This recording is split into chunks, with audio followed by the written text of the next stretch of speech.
Bonjour, mon nom est Luc Lasselle et bienvenue de retour à Marchons avec Padre Pio. Souvent, on pense au ciel. On veut y aller certainement. Quelquefois, on pense à l'enfer. On ne veut pas y aller certainement. Mais combien de fois qu'on pense au purgatoire et les âmes au purgatoire? Voici ce qu'en pense le Padre Pio avec des récits de M. Jean Goya, notre directeur, qui va nous choisir des textes, des lettres du Padre Pio. N'oubliez pas de partager cette vidéo avec vos amis et votre famille et j'espère vous revoir bientôt. Chers amis, fidèles du Padre Pio, bonjour, mon nom est Jean Goyard et vous assistez au programme Marchons avec Padre Pio. Chers amis fidèles du Padre Pio, bonjour. Aujourd'hui, je vous présente 5 anecdotes du Padre Pio sur le purgatoire qui nous feront cerner avec vivacité ce que c'est.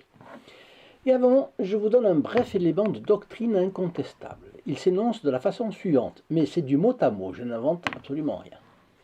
L'Église catholique, instruite par le Saint-Esprit, ayant toujours enseigné suivant les Saintes Écritures et l'ancienne tradition des pères, dans plusieurs conciles et depuis peu encore dans ce concile général, qu'il y a un purgatoire et que les âmes qui y sont retenues sont soulagées par les suffrages des fidèles, principalement à travers le saint sacrifice de l'autel, si dignes d'être agréés de Dieu, le Saint Concile ordonne aux évêques qu'ils aient un soin particulier que la bonne et saine et sainte doctrine du purgatoire qui vient des saints pères et des conciles soit crue, tenue, enseignée et partout prêchée aux fidèles.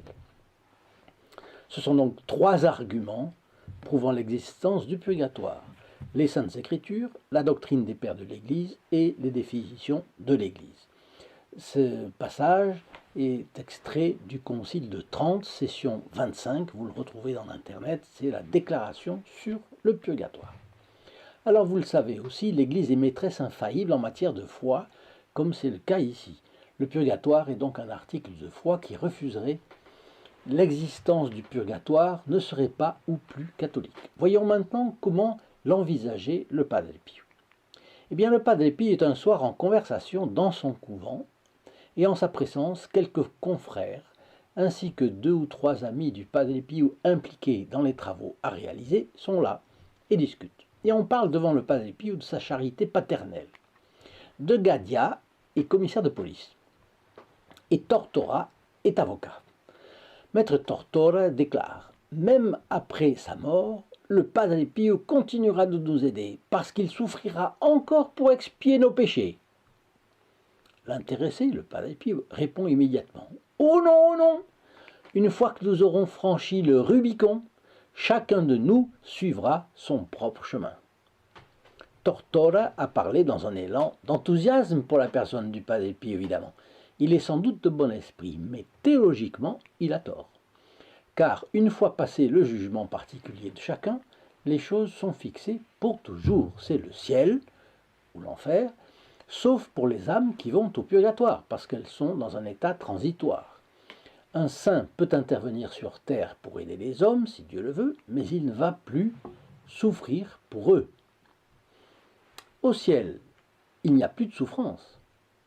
Lors de son jugement particulier, chaque personne se voit en Dieu avec ses bonnes tendances, ses qualités, ses vertus, et aussi ses mauvaises tendances, ses défauts et ses vices. Elle se voit comme dans un miroir et réalise sans l'ombre d'un doute la différence entre ce qu'elle était appelée à être quand Dieu l'a créée et ce qu'elle est effectivement au moment de sa mort. Et c'est pourquoi certains disent que en réalité ce n'est pas un jugement par Dieu directement, mais c'est soi-même qui se juge. C'est différent de ce que ça laisse entendre. Le jugement est radical, mais on se voit en Dieu, et l'âme, malheureusement c'est le cas, c'est l'hypothèse des théologiens, quand elle se voit condamnée, en réalité c'est qu'elle se jette en enfer parce qu'elle refuse. Elle refuse Dieu, tout simplement. Donc, mais aujourd'hui c'est le purgatoire. Alors ce jugement dépend tant des grâces reçues et de la manière dont l'âme y a correspondu que personne ne peut prétendre faire la balance des mérites et des démérites de quelqu'un. En revanche, nous avons l'obligation d'analyser les actes des hommes et les situations objectives que nous voyons autour de nous, sous peine de perdre tout bon sens et toute capacité de se diriger soi-même, d'élever les enfants de sa famille, d'enseigner les personnes sur lesquelles on peut avoir une autorité quelconque. Bien. Donc, Dieu est infiniment miséricordieux pendant toute notre vie. Sa patience ne connaît pour ainsi dire pas de limite. À notre jugement particulier, chacun reçoit selon ses œuvres, selon sa droiture, selon ce qu'il aura été. Il ne sera pas jugé ce qu'il aura fait, ce qu'il aura gagné, ce qu'il aura compris, mais il sera jugé sur son amour de Dieu et s'il a aimé ce qu'il a compris. La question, c'est pas de comprendre, mais c'est d'aimer ce qu'on a compris. Bien sûr, au tribunal de Dieu, il n'y a pas de recours à un degré supérieur.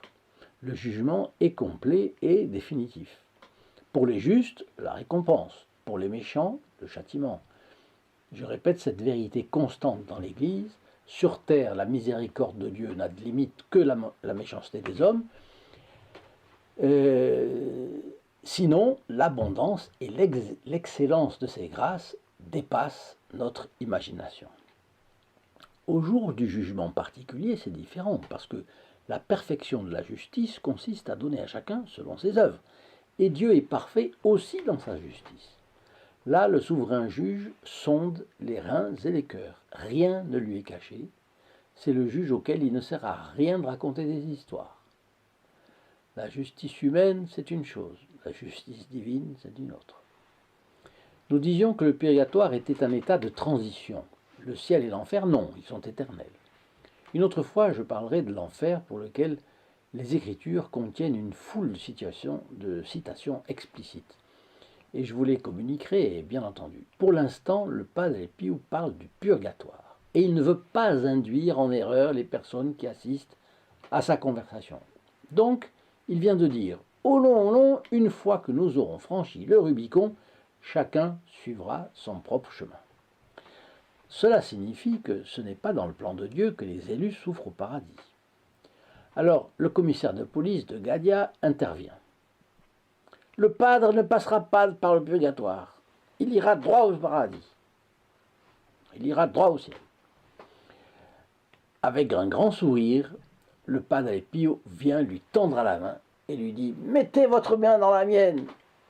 Et il félicite chaleureusement le commissaire de police de ce qu'il vient de dire. Le Padre Pio avait donc la certitude absolue qu'il n'irait pas en purgatoire. Et il en avait fait suffisamment, il en avait vu suffisamment sur cette terre. Mais cela signifie aussi que le mieux est de ne pas passer par le purgatoire.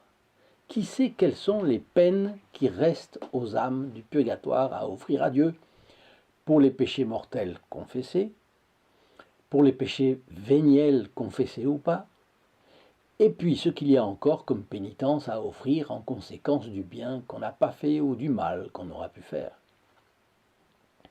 Vous le savez, depuis une 50aine d'années, on a perdu l'habitude de parler du purgatoire. Disons qu'on l'élude au maximum. On n'aime pas parler des peines ressenties en enfer, ni au purgatoire d'ailleurs, parce que chacun sait ce qu'est une brûlure. Et c'est une des choses les plus désagréables qui existent. Depuis tout petit, une scène m'a toujours horrifié. C'était celle de Sainte Jeanne d'Arc, brûlée vivante. Pour moi, c'était atroce. Eh bien, éduqués dans l'optimisme et le laisser-aller, les personnes d'aujourd'hui préfèrent écarter cette question et dormir sur le problème, comme on dit, dans le but d'éviter cet état d'esprit désagréable. Je pense que garder coûte que coûte son état d'esprit agréable est peut-être la chose à laquelle nos contemporains sont le plus attachés. Alors celui qui vient jouer le trouble-fête a le mauvais rôle, et aujourd'hui, quasi personne ne veut l'assumer. Est-ce que vous qui m'écoutez pensez que le Padre Pio est un rabat-joie? Bien sûr que non, je le sais, vous assistez à ces fioretti, et vous trouvez qu'ils sont souvent cocasses. Mais si vous connaissiez quelqu'un dans votre entourage qui soit comme ça, eh bien vous pourriez lui répondre par une autre question. Ne vaut-il pas mieux prendre les devants comme un homme prudent? Un homme prudent, qu'est-ce qu'il ferait? D'abord, il ne désespère pas devant l'horreur de ses péchés. Deuxièmement, il demande au Padre Pio de l'aider par un bon discernement de ses fautes. Troisièmement, il fait confiance à la Sainte Vierge. Et quatrièmement, il change de vie à 180 degrés. Bon, à ces conditions, chacun aura petit à petit la joie qui reviendra dans son cœur. Cet ami optimiste que j'imagine, nous en avons tous croisé un jour ou l'autre, n'est-ce pas? Alors, ce serait quelqu'un qui ne prendrait pas les devants et commencerait par penser « Le bon Dieu est si bon. Il ne peut pas vouloir de châtiment pour moi qui ne suis pas un criminel. Le purgatoire existe-t-il? Oh, comment l'Église peut-elle en affirmer l'existence puisque personne n'en est revenu ?» Alors, deuxième étape, notre optimiste tend ensuite à transformer l'hypothèse en certitude. Le purgatoire n'existe probablement pas et de toute façon, ce ne peut être aussi terrible que le feu. Moi aussi, j'ai de bons côtés, même très bons, et voilà que j'aide plein d'œuvres. Et puis moi aussi, j'ai pitié du Christ crucifié, il me le revaudra. Et au pire, si j'ai encore un peu de purgatoire, ce ne sera pas si terrible que ça. Bref, la perspective désagréable semble s'éloigner pour celui-là, n'est-ce pas? Et enfin, la troisième étape, c'est plutôt que de changer radicalement de vie, eh bien on décide de ne pas se perturber plus que ça. Comme on dit, on dort sur le problème, on vit avec sans le résoudre. Ce n'est pas pour autant qu'il disparaît, parce qu'un problème religieux non résolu est un poison pour la vie spirituelle. Il reste évidemment derrière la tête, dans un mélange de choses qu'on sait qu'on devrait corriger et qu'on ne prend pas les moyens de corriger. Vous voyez qu'en plus de ne pas être honnête, ce raisonnement est un sophisme, un raisonnement entre guillemets, car il n'avance pas par étapes logiques. Donc ce n'est pas un raisonnement. Pour commencer, il se laisse entraîner par la sensibilité, et ensuite il choisit la conclusion et remonte du bas vers le haut pour arriver à l'idée que le purgatoire n'existe pas. Donc il s'adapte en fait à son utopie. Voulez-vous avoir la certitude de faire comme le Padre Pio et aller tout droit au ciel? Eh bien, il faut en faire l'effort. Soyez parfait comme votre Père Céleste est parfait. Et Saint Augustin, Dieu qui t'a créé sans toi ne te sauvera pas sans toi. C'est maintenant l'histoire que raconte elle-même une pénitente du Padre Pio. Elle avait reçu une brochure d'un ami de Dublin. Elle s'appelait Clarisse Bruno. Et elle dit que dans cette brochure, il était écrit que souffrir du feu au purgatoire n'avait aucun sens. Cette brochure était écrite par un jésuite et avec approbation ecclésiastique, qui plus est. Peut-être l'évêque du lieu, que sais-je. Et Clarisse Bruno dit ceci. Je ne peux pas nier que l'idée m'a tout de suite plu. Quelques mois plus tard, de passage à San Giovanni Rotondo, je me suis confessé au Padre Pio et après les péchés que j'ai confessés et mes négligences, j'ai ajouté « Père, je suis un peu paresseuse parfois. » Rapide comme l'éclair, Padre Pio a répliqué, dit-elle. « Oh, et à ce rythme, vous espérez aller directement au ciel ?» Le Padre Pio ne fait que rappeler qu'on ne va pas au ciel sans être parfait. Et la raison est simple, rien ne peut entrer au ciel qui ne soit parfaitement pur, sinon ce ne serait pas le ciel. Il y a donc un endroit, lieu ou état, où l'âme doit passer pour se purifier de ce qui lui a manqué en vertu, en sacrifice, en bonnes œuvres. Et bonnes œuvres ne veut pas dire nécessairement un don à une œuvre, c'est ce qu'on pense toujours. Dans la tragédie que vous connaissez bien, Athalie, Racine met dans la bouche du grand prêtre cette phrase que j'apprécie toujours. « La foi qui n'agit point, est-ce une foi sincère ?» Et c'est ça la question. Il y a la foi, il y a les œuvres. on se sauve avec la foi et les œuvres. Et c'est la doctrine catholique la plus pure. Et on se sauve par la foi en Dieu et par son œuvre sur soi-même. L'ascèse, l'effort. Voyez, l'œuvre que Dieu nous demande dans la société à la place où il nous a mis. Et c'est une des différences fondamentales qu'il y a entre catholicisme et protestantisme. Pour les protestants, il suffit de croire. Pas besoin d'œuvre parce que l'homme est pourri jusqu'à la racine et toute œuvre qu'il puisse faire est corrompue à la base. Quoi qu'ils fassent, ceux qui sont capables d'accepter la grâce seront sauvés et ceux qui n'en sont pas capables seront condamnés. C'est une conception fondamentalement pessimiste de la religion et de la vie, en plus d'être fausse, parce que notre Seigneur Jésus-Christ est mort pour nous sauver tous. C'est la parabole de la brebis perdue pour laquelle le bon pasteur donne sa vie. Vous vous en rappelez, c'est clair, bien.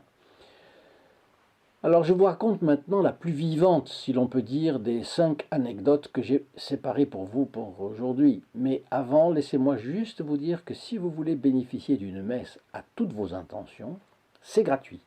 Il vous suffit de nous téléphoner au 08 05 36 08 47, tous les jours de la semaine de 8h30 à 12h30 et de 13h30 à 18h30, sauf samedi de 9h à midi. Notre secrétariat étant vraiment surchargé, veuillez laisser votre message avec votre numéro de téléphone si vous tombez sur le répondeur. Ça veut dire que les quelques opératrices qui répondent sont occupées avec d'autres téléphones. Et nous vous rappellerons. Sinon, si vous voulez pas, bien, vous pouvez rappeler un peu plus tard. Nous serons en tout cas ravis de vous faire bénéficier d'une des messes célébrées chaque vendredi à midi pour les amis les plus proches de notre grande famille d'âme. Et donc je vous raconte maintenant la 5e de ces anecdotes.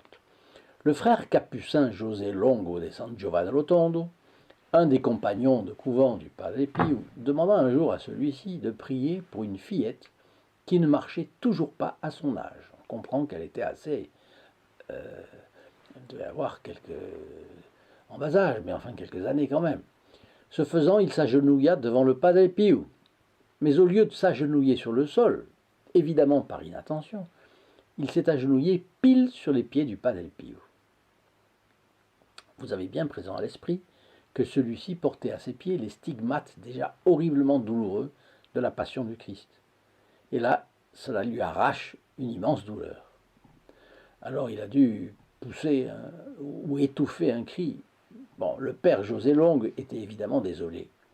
Le Padre Pio s'est exclamé très simplement « Vous m'avez aidé, c'est comme si j'avais payé 10 ans de purgatoire. » Alors, quelques jours plus tard, le frère José Longo s'est rendu chez la petite fille pour lui assurer que le Padre Pio priait pour elle. Et il apprend là que la petite avait commencé à marcher le jour même où il s'était agenouillé sur les pieds du Padre Pio. Alors, on pourra nous raconter ce qu'on voudra sur le purgatoire, que cela n'existe pas, et que s'il existe, ce n'est pas un lieu de souffrance. Et taratata, taratata, je préfère adopter la position du Padre Pio, car j'ai horreur des mauvaises surprises. Alors prions donc pour que ceux qui sont tentés de risquer de passer par le purgatoire se rendent compte. Et rappelons-nous que c'est un article de foi et que l'Église catholique nous dit d'y croire absolument. Et tout cela, bien sûr, était tiré de Padre Pio et les âmes du purgatoire du Père Alessio Parente. À bientôt, à demain, au revoir. In nome del Padre, del Figliolo e dello Spirito Santo, e così sia. Sia lodato Gesù e Maria, e